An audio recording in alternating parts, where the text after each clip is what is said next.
একটি ছোট গ্রামে রাফি নামে একটি ছেলে থাকত। রাফি খুব সাহসী এবং দয়ালু ছিল। একদিন বিকেলে সে গ্রামের পুরনো বটগাছের নিচ দিয়ে যাচ্ছিল। হঠাৎ সে ঝোপের ভেতর থেকে একটি মিষ্টি শব্দ শুনতে পেল। রাফি কাছে গিয়ে দেখল একটি ছোট কালো বিড়াল বসে আছে। বিড়ালটির চোখ দুটো নীল আলোয় জ্বলছিল। রাফি বলল, তুমি এখানে একা কেন? হঠাৎ বিড়ালটি মানুষের মতো কথা বলে উঠল, আমি সাধারণ বিড়াল নই, আমি একটি জাদুর বিড়াল।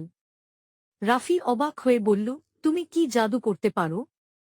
বিড়ালটি তার লেজ নাড়তেই একটি ছোট সোনালী বাক্স দেখা গেল। বাক্সের ভেতরে ছিল একটি জাদুর পাথর। বিড়ালটি বলল, এই পাথর দিয়ে শুধু ভালো কাজ করা যায়। ঠিক তখন রাফি শুনতে পেল গ্রামের এক বৃদ্ধ মানুষ সাহায্যের জন্য ডাকছেন। বৃদ্ধের বাড়িতে খাবার ছিল না। রাফি জাদুর পাথরটি হাতে নিয়ে বলল, আমি তাকে সাহায্য করতে চাই। সঙ্গে সঙ্গে তাদের সামনে খাবারে ভরা একটি ঝুড়ি হাজির হল। রাফি খাবারগুলো বৃদ্ধের বাড়িতে পৌঁছে দিল। বৃদ্ধ খুশি হয়ে রাফিকে আশীর্বাদ করলেন। জাদুর বিড়ালটি মুচকি হেসে বলল, তুমি জাদুর আসল শক্তি বুঝেছ। রাফি বলল, জাদু নিজের জন্য নয়, অন্যকে সাহায্য করার জন্য।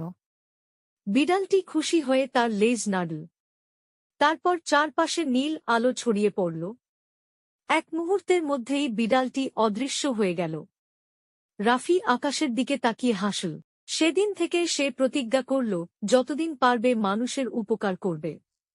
শিক্ষা, অন্যকে সাহায্য করার চেয়ে বড় জাদু আর কিছু নেই।